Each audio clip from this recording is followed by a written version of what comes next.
السلام علیکم۔ کسی شہر میں ایک پیشہ ور چور رہتا تھا۔ وہ اپنے فن اور کام میں بہت ماہر تھا۔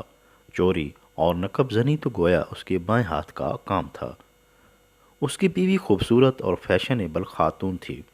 شادی کی سالگرہ قریب تھی اور خاوند اپنی محبوب بیوی کو خوبصورت تحفہ دینا چاہتا تھا، مگر اس کی جیب خالی تھی۔ اس نے رات کو نقب زنی کا پروگرام بنایا اور ایک مالدار شخص کے گھر کو منتخب کر لیا۔ رات گہری ہوتے ہی اس نے اپنے منصوبے کو عملی جامہ پہنانے کا ارادہ کر لیا۔ اس کی بیوی گہری نیند سو رہی تھی۔ اس نے خوبصورت بیوی کا بوسہ لیا اور پھر تیزی سے باہر نکل گیا۔ وہ مطلوبہ گھر کے پاس جا پہنچا اور اچھی طرح ارد گرد کا جائزہ لیا۔ تسلی کر لینے کے بعد اس نے روشن دان کے ذریعے گھر میں داخل ہونے کا ارادہ کیا، لیکن جب وہ اتنا اونچا چڑھا اور روشن دان کے اندر سے گزرنے کی کوشش کی تو وہ روشن دان جس کا چکٹھا بظاہر ٹھیک اور مضبوط نظر آتا تھا، وہ اچانک اکھڑا اور چور صاحب بیمار چوکھٹے کے گھر کے اندر فرش پر سر کے بل جا گرے۔ چند لمحے تو اس کو سمجھ ہی نہ آئے کہ کیا ماجرا ہوا، کیونکہ چوٹ کی شدت نے اسے چکرا دیا تھا۔ وہ چند لمحے بے حس و بے حرکت پڑا رہا۔ اس کے حواس بحال ہوئے تو اس نے دیکھا کہ وہ روشن دان کے چکٹھے میں پھنسا ہوا ہے اور اس کا ماتھا خون آلود ہو چکا ہے۔ اس نے ارد گرد نظر دوڑائی تو گھر کے سب لوگ گہری نیند سوئے نظر آئے۔ یہ منظر دیکھ کر وہ اپنی تکلیف بھول گیا اور جلدی سے ادھر ادھر ہاتھ مارنے لگا۔ آخرکار اسے کچھ ہاتھ لگ ہی گیا۔ وہ جلدی سے باہر نکلا اور جاتے ہوئے روشن دان کے چوکٹھے کو بھی ساتھ اٹھا لیا۔ صبح ہوئی تو اس نے وہ چوکٹھا اٹھایا اور قاضی وقت کے پاس شکایت کے لیے پہنچ گیا۔ اس نے چوکٹھے کو قاضی صاحب کے سامنے لہرایا اور کہنے لگا، قاضی صاحب، ذرا دیکھیں تو صحیح، کیسا نالائق مستری ہے جس نے ایسا چوکٹا بنایا کہ یہ ٹوٹ گیا ہے۔ اس سے میری جان بھی جا سکتی تھی۔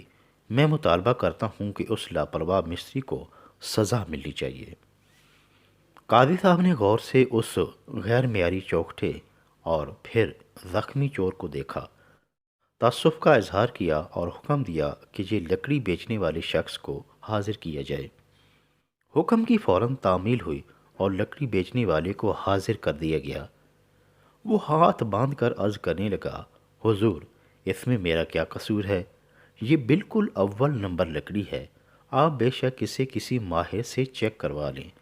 قصور لکڑی کا نہیں بلکہ اس چوکھٹے کے بنانے والے ترکھان کا ہے، جس نے روشن دان کے ناپ کے مطابق صحیح طور پر تیار نہیں کیا۔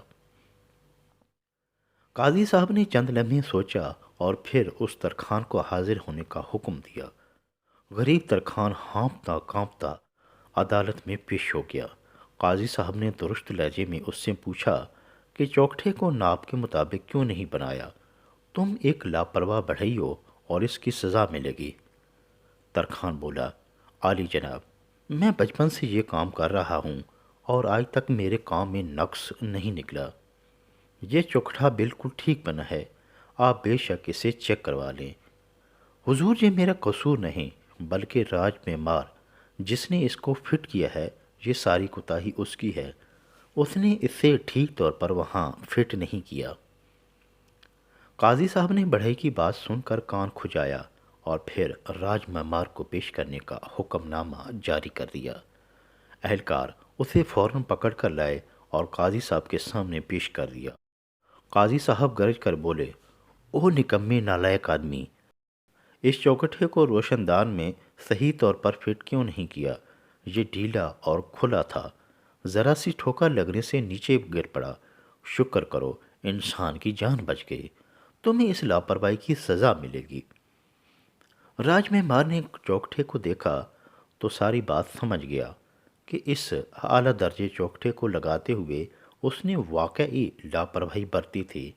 اس نے سوچا، واقعی عدالت ٹھیک پوچھ رہی ہے، چوکٹے میں اور دیوار میں فاصلہ تو تھا، مگر اب اس افتاز سے کیسے جان چھڑاؤں؟ وہ چند لمحے خاموش رہا کہ عدالت کو کیا جواب دے۔ پھر اچانک وہ بولا اور قاضی صاحب کو بتانے لگا، حضور والا، میں نے ہمیشہ محنت سے کام کیا ہے، بہت سے عالیشان گھر تعمیر کیے ہیں، مگر کیا کروں، میں بھی تو انسان ہوں، بھٹک گیا تھا۔ دراصل بات یہ ہے کہ جب چوکھٹا لگا رہا تھا تو میں نے باہر سڑک پر دیکھا، اس وقت ایک حسین و جمیل عورت بھڑکیلا اور چست لباس پہنے، بالوں کو لہراتے، شان بے نیازی سے ناز و انداز سے مٹک مٹک کر چل رہی تھی۔ میری نظر پڑی تو بس اس کے سراپا حسن میں کھو گیا، لہٰذا میں پوری توجہ نہ دے سکا اور چوکھٹے کو صحیح طرح سے نہ لگا پایا۔ قاضی صاحب، قصور میرا نہیں بلکہ اس فیشنیبل عورت کا ہے۔ ادھیڑ عمر قاضی صاحب نے اس عورت کے حسن و جمال کا ذکر سنا تو خیالوں میں کہیں سے کہیں پہنچ گیا۔ وہ بھی اس کے حسن کی ایک جھلک دیکھنا چاہتا تھا اور آخرکار منصفانہ فیصلے کے لیے تمام مشتبہ کرداروں سے پوچھ گچھ بھی تو ضروری تھی۔ لہذا قاضی صاحب نے اس عورت کو حاضر کرنے کا بولا۔ اہلکار حکم ملتے ہی اس چھمک چھلو کے گھر جا پہنچے اور گرفتار کر کے عدالت میں پیش کر دیا گیا۔ قاضی صاحب کی نظر اس لہیم و شہیم گوری چٹی حسینہ پر پڑی تو اس کے حسن کی تاب نہ لا سکے اور چکرا کر رہ گئے، مگر جلد ہی اپنے آپ کو سنبھالا اور اس سے پوچھا کہ کیا وہ اس روز اس جگہ سے گزری تھی؟ اس حسینہ نے بالوں کو جھٹکا دیا اور مسکراتے ہوئے بے خوف و خطر بولی، جی قاضی صاحب، میں وہاں سے گزری تھی۔ قاضی صاحب اس کی اداؤں اور مسکراہٹ کو دیکھ کر اندر سے گھائل ہو چکے تھے، مگر اداکاری کرتے ہوئے سخت لہجے میں بولے، تم نے غضب کا میک اپ کیوں کیا؟ چست اور بھڑکیلا لباس پہن کر، نیم برہنہ ہو کر باہر گلی میں مٹک مٹک کر کیوں پھر رہی تھی؟ وہ عورت قاضی صاحب کے قریب ہوئی اور اپنے چمکیلے بالوں میں ہاتھ پھیرتے ہوئے بولی، قاضی صاحب، آپ بھی نہ ایسے کہہ رہے ہیں جیسے میں کوئی بہت بڑی دہشت گرد ہوں۔ حضور والا، میں حسین و جمیل عورت ہوں، فیشن اور موج مستی کرنا تو میرا حق ہے۔ اس روز میرے خاوند نے مجھ سے ناگواری کا اظہار کیا تھا کہ میں نہ اچھا میک اپ کرتی ہوں اور نہ ہی اچھے کپڑے پہنتی ہوں۔ ڈل کلرز اور ڈھیلے ڈھالے کپڑے اچھے نہیں لگتے۔ حسین و جمیل ہو، اپنے معیار کے مطابق اعلیٰ قسم کے شوق اور بھڑکیلے کپڑے پہنو۔ بس اپنے سرتاج کی خوشی کی خاطر میں نے فیشن کر ہی لیا، تو اس میں کیا غلطی ہو گئی؟